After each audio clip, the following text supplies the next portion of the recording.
नमस्कार, साधना प्लस बिहार झारखंड देख रहे हैं आप। मैं हूं आपके साथ प्रगति चतुर्वेदी। खबरों की शुरुआत करेंगे, लेकिन उससे पहले एक नजर इस वक्त की हेडलाइंस पर।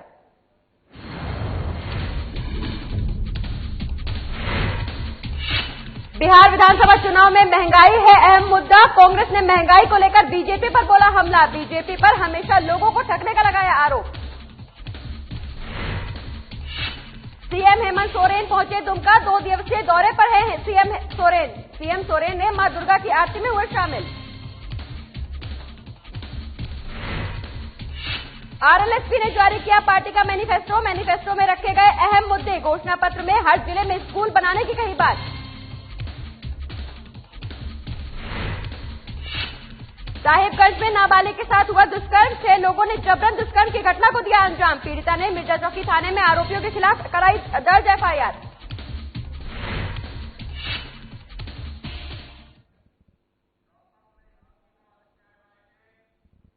और खबरों की शुरुआत करेंगे, लेकिन उससे पहले रुक करेंगे इस वक्त की बड़ी खबर का। पूर्णिया से इस वक्त की बड़ी खबर हम आपको बता रहे हैं, जहां उत्पाद विभाग के लॉकअप में एक युवक की मौत का मामला सामने आया है। आपको बता दें, पूर्णिया से इस वक्त की बड़ी खबर, जहां उत्पाद विभाग के लॉकअप में एक युवक की मौत हो गई है। आपको बता दें, शराब मामले में युवक गिरफ्तार था। युवक का नाम दीपक सिंह, जिसकी लॉकअप में मौत हो गई है, जिसके बाद पुलिस ने इस पूरे मामले को आत्महत्या बताया है। आपको बता दें, पूर्णिया से इस वक्त की बड़ी खबर हम आपको बता रहे हैं, जहां उत्पाद विभाग के लॉकअप में एक युवक की मौत हो गई है। वहीं शराब मामले में ये युवक दीपक सिंह गिरफ्तार था, जिसके बाद पुलिस ने इस पूरे मामले को आत्महत्या का मामला बताया है। वहीं परिजनों ने इस मामले पर हत्या का आरोप भी लगाया है। आपको बता दें, परिजनों ने हत्या का आरोप लगाते हुए हंगामा भी किया है। पूर्णिया से इस वक्त की बड़ी खबर, जहां उत्पाद विभाग के लॉकअप में एक युवक की मौत हुई। आपको बता दें, शराब मामले में गिरफ्तार था युवक दीपक सिंह, जिसकी लॉकअप में मौत हो गई। पुलिस ने इस पूरे मामले को आत्महत्या का मामला बताया है। वहीं परिजनों ने हत्या का आरोप लगाते हुए हंगामा किया है।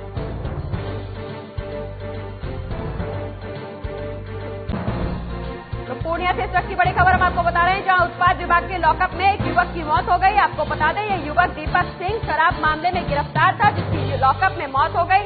वहीं इस पूरे मामले को पुलिस ने आत्महत्या का मामला बताया है, लेकिन परिजनों ने हत्या का आरोप लगाते हुए इस पूरे मामले पर हंगामा किया है।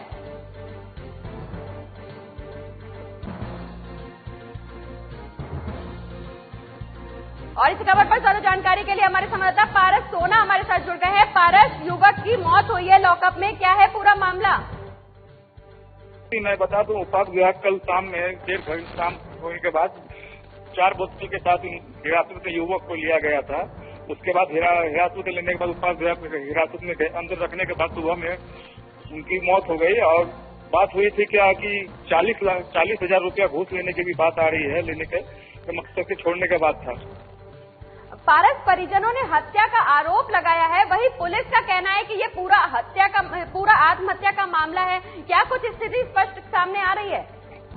जी, परिजन का आरोप है कि हिरासत में जब वो युवक था तो उसकी आत्महत्या कैसे हो गई, हत्या कैसे है, ये फांसी अंदर में कैसे लगा है, इसकी जांच तो ये जांच की विषय है कि पुलिस जांच करने के बाद ही खुलासा हो पाएगा।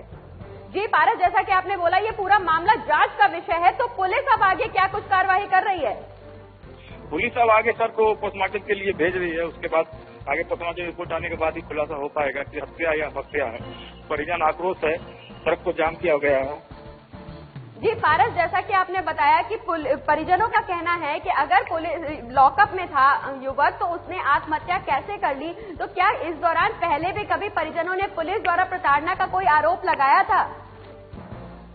नहीं, ऐसा तो कोई आरोप नहीं। परिजन का आरोप है कि जब हिरासत में है वहाँ पे, तो वहाँ पे फांसी कैसे लगी, वहाँ पे गमछी कैसे आई, कैसे है, युवक का नस कटा हुआ है, वो कैसे हुआ, वो अंदर में कैसे हो गया? पारस, ये तमाम जानकारी हमारे दर्शकों तक पहुंचाने के लिए हम आगे भी आपसे अपडेट्स देते रहेंगे, लेकिन फिलहाल के लिए शुक्रिया।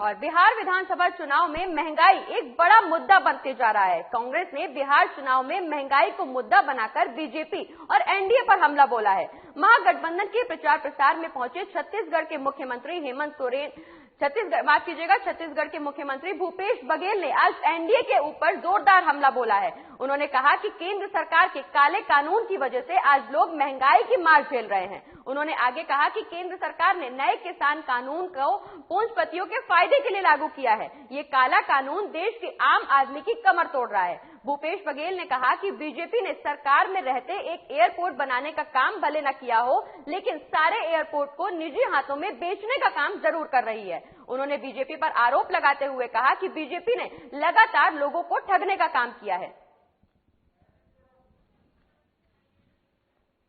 तो विधानसभा चुनाव में महंगाई एक बड़ा अहम मुद्दा बनते हुए नजर आ रहा है, जिसको लेकर कांग्रेस ने बिहार चुनाव में महंगाई को मुद्दा बनाकर बीजेपी और एनडीए पर हमला बोला। आपको बता दें कि महागठबंधन के प्रचार प्रसार में छत्तीसगढ़ के मुख्यमंत्री भूपेश बघेल आज पहुंचे हैं, जिन्होंने एनडीए के ऊपर जोरदार हमला बोला है। भूपेश बघेल ने कहा कि केंद्र सरकार के काले कानून की वजह से आज लोग महंगाई की मार झेल रहे हैं।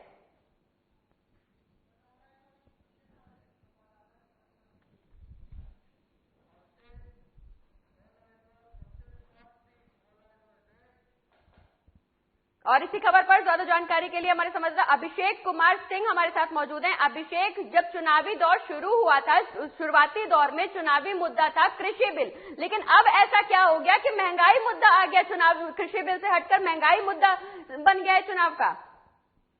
देखिए, लगातार बिहार विधानसभा चुनाव को लेके जो चुनाव प्रचार है उसका दौर शुरू है। ऐसे में जो विपक्षी पार्टियां हैं कोई भी मुद्दा भुनाना छोड़ना नहीं चाहती। इसी को लेकर उन्होंने महंगाई का मुद्दा भुनाना शुरू कर दिया है। जैसे आप बिहार के बाजारों में देखेंगे कि लगातार सब्जियों के जो रेट हैं उसमें काफी बढ़ोतरी हुई है। उसी को लेकर कांग्रेस ने उसको भी भुनाने की कोशिश की है और इसी के तहत कांग्रेस ने एक प्रेस कॉन्फ्रेंस किया, जिसमें छत्तीसगढ़ के मुख्यमंत्री भूपेश बघेल ने सीधे तौर पे एनडीए सरकार पे हमला बोला है। उन्होंने कहा है कि केंद्र सरकार के काले कानून की वजह से आज लोग महंगाई की मार झेल रहे हैं। साथ ही उन्होंने प्याज के बढ़ती कीमतों को लेकर भी एनडीए सरकार को घेरा है। उन्होंने कहा है कि बिहार सहित अन्य राज्यों में उपचुनाव को देखते हुए जो महंगाई कम होने चाहिए थे, लेकिन महंगाई लगातार बढ़ रही है। ऐसे में केंद्र की जो नीति है बिल्कुल जो आम लोगों के विरोध में है। जी अभिषेक, चूंकि चुनाव अब धीरे धीरे अपने अंतिम पड़ाव की ओर बढ़ रहा है, बिहार की बात करें अगर, तो बिहार में जातीय मुद्दा हमेशा हावी रहा है। ऐसे में बिहार की सत्ता किस ओर जाते हुए दिखाई दे रही है? देखिए, अभी चुनाव आखिरी दौर में नहीं पहुंचा है, अभी ही चुनाव का खुमार शुरू है, क्योंकि लगातार रैलियों का दौर जारी है। बिहार में आप देखेंगे तो प्रधानमंत्री से लेकर राहुल गांधी से लेकर तमाम बड़े राजनेताओं की रैलियां लगातार हो रही है। आज भी कई रैलियां हुई।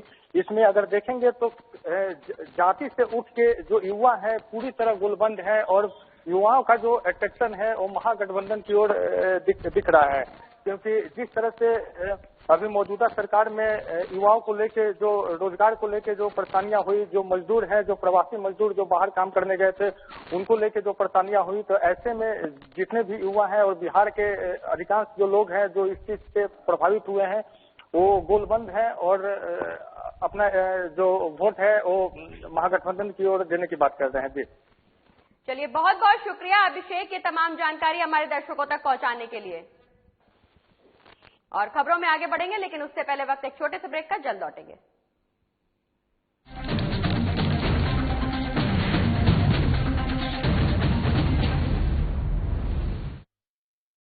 बिहार विधानसभा चुनाव को लेकर आपराधिक मामलों के बारे में घोषणा।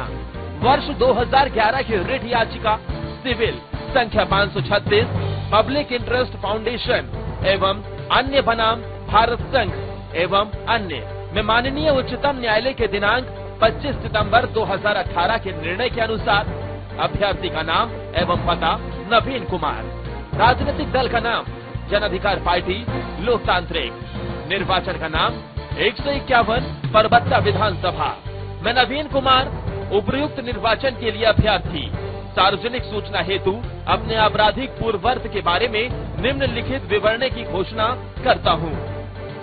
बिहार विधानसभा चुनाव को लेकर आपराधिक मामलों के बारे में घोषणा।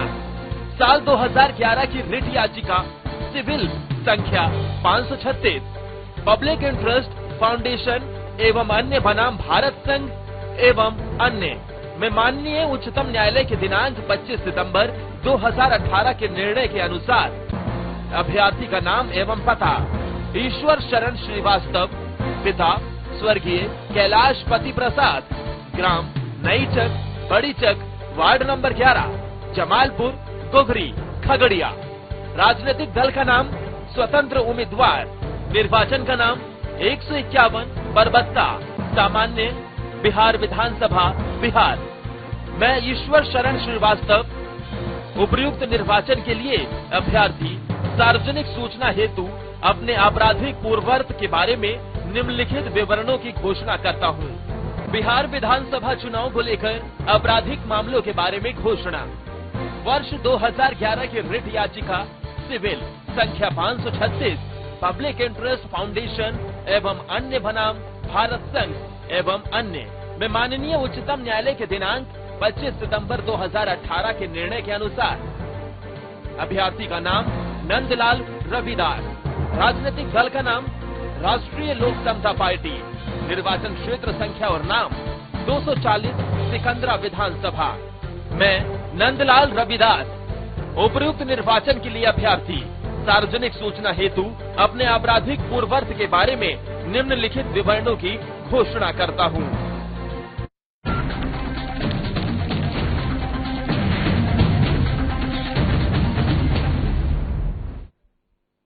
और ब्रेक के बाद स्वागत है आपका। खबरों में आगे बढ़ेंगे और बात करेंगे दुमका की, जहां मुख्यमंत्री हेमंत सोरेन 2 दिवसीय दौरे के लिए कल दुमका पहुंचे हैं, जहां आज उन्होंने वीर कुंवर सिंह चौक में स्थित पगला बाबा मंदिर पहुंचे और बड़ी समाज सेवी ठाकुर श्याम सुंदर से औपचारिक मुलाकात की।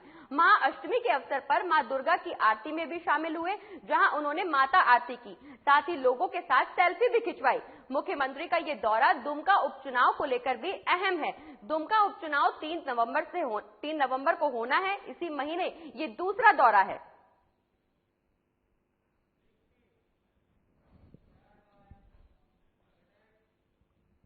आरएलएसपी प्रमुख उपेंद्र कुशवाहा ने आज बिहार विधानसभा चुनाव के मद्देनजर पार्टी का मैनिफेस्टो जारी किया।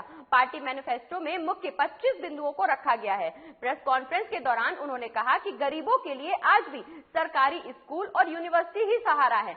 जब तक इसमें सुधार नहीं होगा तब तक गरीबों का बच्चा इंजीनियर, डॉक्टर नहीं बन पाएगा। उन्होंने पटना का नाम बदलकर पाटिल पुत्र करने के साथ साथ कोसी के बाढ़ का स्थायी समाधान निकालने की भी बात कही है। नवोदय विद्यालय की तर्ज पर हर जिले में स्कूल की स्थापना करने की बात इस घोषणा पत्र में भी शामिल है।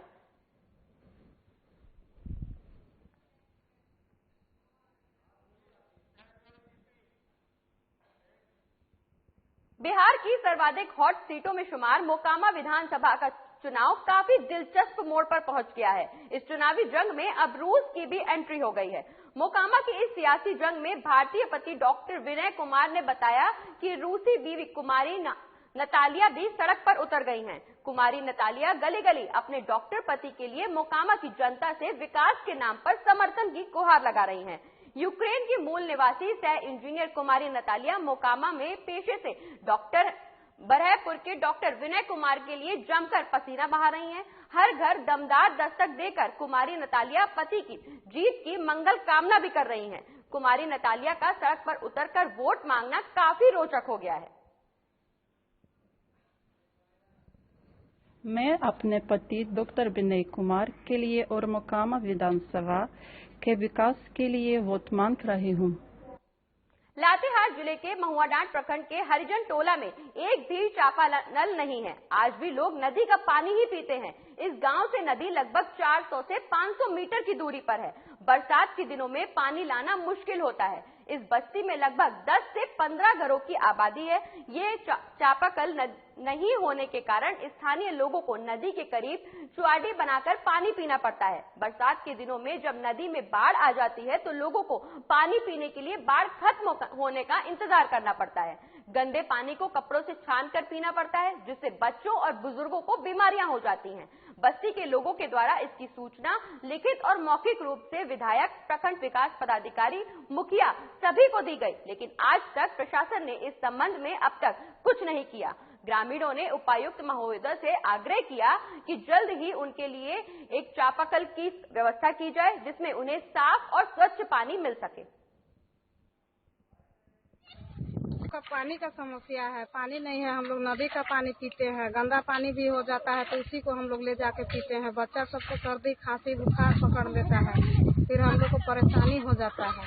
दरखास्त भी हम लोग दिए, विधायक को भी दिए, फिर ब्लॉक में भी दिए थे वीडियो को, फिर उसके बाद में यहाँ मुखिया को भी बोले, लेकिन कोई हम लोग का नहीं सुना। यही चुआड़ी जो बना रहे हैं आप लोग, तो इसी चुआड़ी का पानी पीते हैं? चुआड़ी का पानी पीते हैं। मोतिहारी के हरिसिद्धि प्रखंड अंतर्गत उज्जैन लोहियार पंचायत के सिंघा बलुआ गांव में बीजेपी ने जनसभा का आयोजन किया।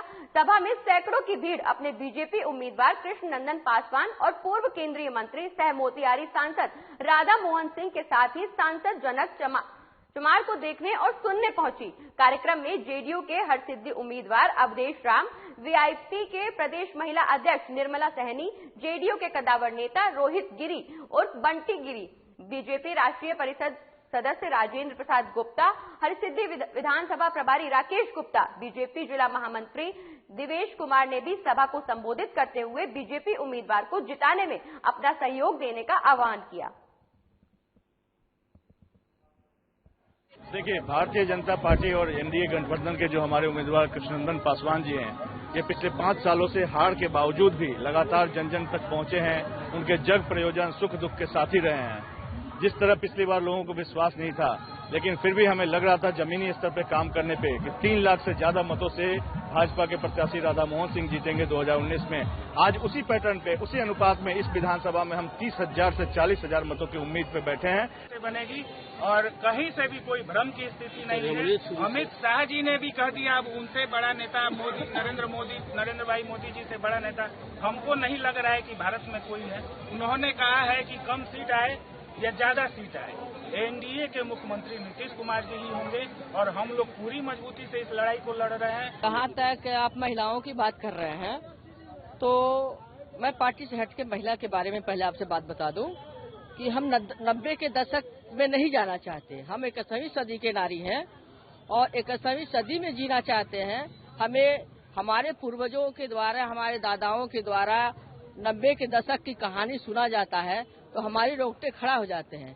मैं अपने सम्मान के लिए, अपने मान के लिए एनडीए गठबंधन में जिस स्तर तक जाना होगा अपने मतलब सहयोगियों के साथ या आप आते हैं पार्टी के साथ, तो खास तौर से हम वीआईपी के लोग मलाह जात से आते हैं और मलाह का आप इतिहास जानते हैं। हरसिद्धि विधानसभा में कोई भ्रम नहीं है। एनडीए के समर्थित उम्मीदवार श्री कृष्णनंदन पासवान जी यहाँ आ चुके हैं मैदान में और एनडीए में जो 4 पार्टियां हैं यहाँ पे, जनता दल, भाजपा, हम और वीआईपी, तो चारों पार्टियां मिलकर और उनका सहयोग कर रही है। कहीं किसी तरह का भ्रम नहीं है। सभी लोग, जब हम लोग जेडीयू के कार्यकर्ता हैं तो सभी पूरे दिल से लगे हुए हैं, सभी लोग मेहनत कर रहे हैं, कहीं किसी को कोई परेशानी नहीं है और सभी लोग कृष्णनंदन जी का सपोर्ट कर रहे हैं। किसी तरह के भ्रम में किसी पानी की जरूरत नहीं है और क्योंकि हम स्वयं संभावित दावेदार थे जदयू की तरफ से, लेकिन टिकट जदयू ने नहीं दिया, सीट जदयू का रहा ही नहीं।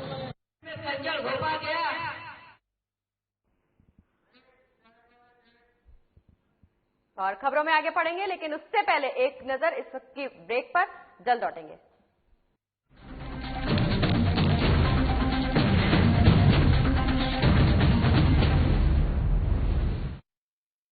बिहार विधानसभा चुनाव को लेकर आपराधिक मामलों के बारे में घोषणा।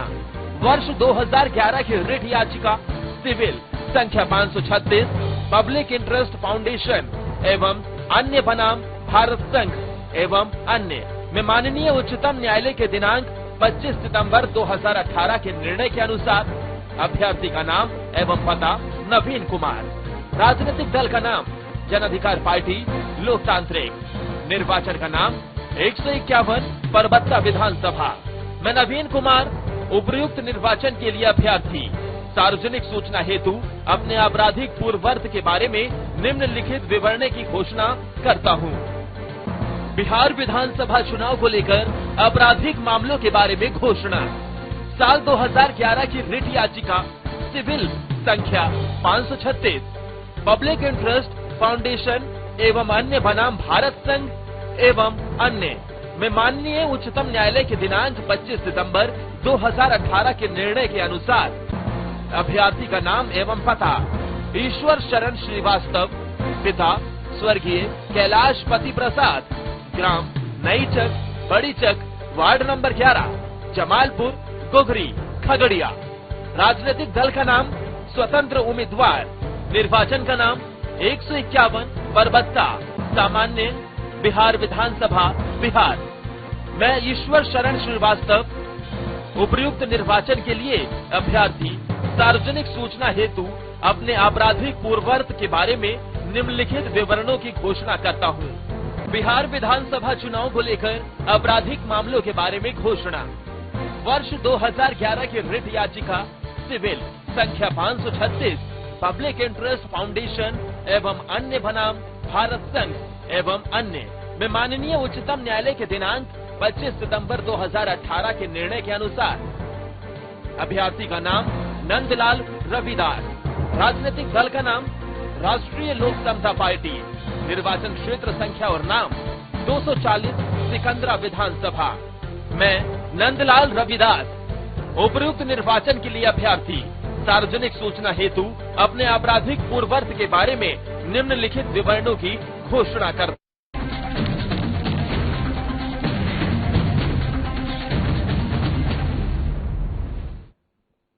और ब्रेक के बाद स्वागत है आपका। खबरों में आगे बढ़ेंगे और बात करेंगे हजारीबाग की, जहां बड़का गांव प्रखंड के चेपाकला गांव के निवासी कुंती देवी की एक दर्दनाक हादसे में मौत हो गई। आपको बता दें, कुंती देवी अपने घर के जरूरत का सामान लाने और सरसों का तेल निकलवाने मिल गई हुई थी। वहीं कुंती देवी की साड़ी मील के चक्के में फंस गई। इसके बाद साड़ी छुड़ाने की कोशिश करने में महिला मील की मशीन में जा फंसी, जिससे इस दर्दनाक हादसे में महिला की मौके पर ही मौत हो गई।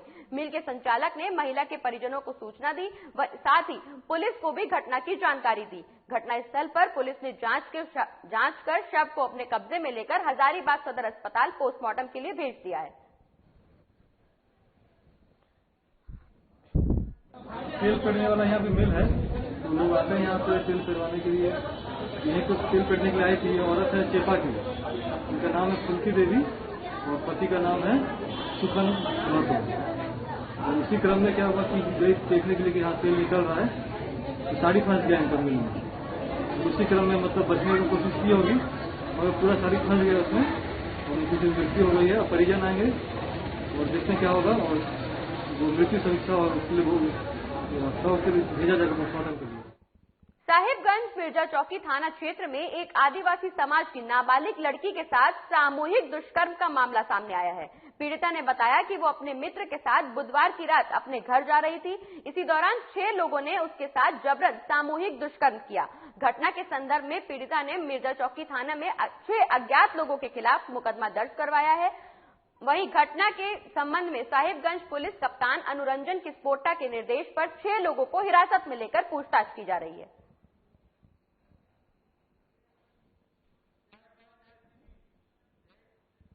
जमशेदपुर में शहर से लेकर ग्रामीण इलाकों में आज अष्टमी के मौके पर मां दुर्गा की पूजा अर्चना की जा रही है। इस दौरान लगभग सारे पंडालों में कोरोना गाइडलाइंस का पालन भी किया जा रहा है। कहीं कहीं हल्की भीड़ नजर आई। ज्यादातर पंडालों में श्रद्धालु पूजा पंडाल में सोशल डिस्टेंस का पालन करते हुए नजर आए। हालांकि कोरोना संक्रमण के कारण पहले की तरह भीड़ भाड़ नजर नहीं आई, लेकिन कहीं भी माता की भक्ति में कमी भी नजर नहीं आई। जमशेदपुर माता की भक्ति में पूरा शहर सराबोर है।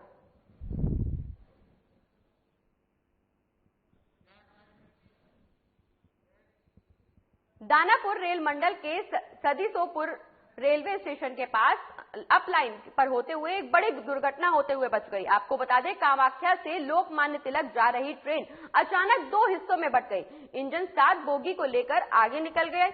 गनीमत ये रही कि ट्रेन की स्पीड ज्यादा तेज नहीं थी, जिससे बड़ा हादसा होने से बच गया। वहीं आसपास के ग्रामीण भी आवाज सुनकर रेलवे पटरी पर आ गए, जिससे यात्रियों को काफी परेशानी का सामना करना पड़ा। मामले के बारे में यात्रियों ने दुर्घटना को रेल विभाग की लापरवाही बताया है। मेरी लड़की के साथ हादसा होते होते बच गया। भगवान के ऊपर वाले माता रानी के देन था कि मेरी लड़की हादसा होते होते बच गया। तो अचानक कस के झटका पड़ा, अचानक क्या मालूम, फिर बाद में मालूम पड़ने लगा कि देखो आधा डब्बा पीछे रह गया, आधा आगे हो गया। अभी ऐसा करेंगी सरकार तो कैसे चलेंगी, क्या होगा कुछ समझ में नहीं आ रहा है आगे चल के। देखिए, एक गाड़ी है जो स्पेशल है 02520 कामाख्या से LTT AC स्पेशल। ये आज दानापुर मंडल में नेवरा स्टेशन और बीटा स्टेशन के बीच में अनकपल हुई है और ये घटना की सूचना हमें 15:20 में 3:20 में हमें यहाँ पे दोपहर को मिली की जानकारी मिली। गार्ड और ड्राइवर जो थे ट्रेन के, उन्होंने ट्रेन को देखा और जो कपल्ड अप जो अनकपलिंग हुई थी उनको कपल अप करा करके ट्रेन को 15:30 पे आधा घंटे के बाद गाड़ी को पुनः स्थान पे अपने गंतव्य की तरफ चला दिया। बिहार विधानसभा चुनाव के बीच आरजेडी ने चुनावी घोषणा पत्र जारी कर दिया है। आपको बता दें, आरजेडी ने घोषणा पत्र में 10 लाख नौकरी और किसानों का कर्ज माफ करने का ऐलान किया है। इसी के साथ घोषणा पत्र में संविदा प्रथा खत्म करना, सभी को समान काम और समान वेतन देना और सरकारी विभागों में निजीकरण का बंद किया जाना जैसे कई खास मुद्दों को शामिल किया गया है। आपको बता दें, पहली बार शिक्षा पर 22% का बजट जारी होगा। सभी सरकारी और गैर सरकारी स्कूलों में मातृभाषा के साथ अंग्रेजी और कंप्यूटर की पढ़ाई जरूरी होगी। पिछड़े और दलित छात्रों को इंटरमीडिएट में 80% से ज्यादा अंक लाने वालों पर लैपटॉप दिया जाएगा। 10 लाख सरकारी नौकरियों के बारे में जिक्र करना है और पहले कलम से पहले मंत्रिमंडल के बैठक में ये सच होने वाला है कि देश के इतिहास में पहली बार इकट्ठे 10 लाख नौजवानों को सरकारी नौकरियां दी जाएंगी। 4.5 लाख नौकरियां रिक्त हैं स्वास्थ्य सेवाएं में, शिक्षा विभाग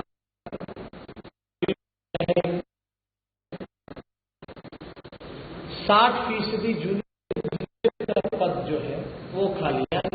doctor, nurse, compounder, lab technicians, 10 lakh सरकारी नौकरी, समान काम के समान वेतन, संविदा के पूरे कॉन्सेप्ट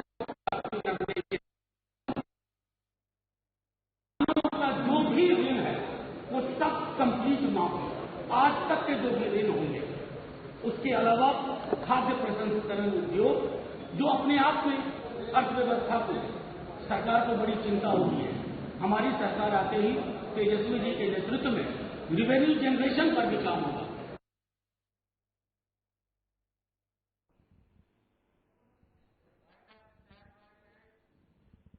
और इस बुलेटिन में फिलहाल इतना ही। आप देखते रहिए साधना प्लस बिहार झारखंड। नमस्कार।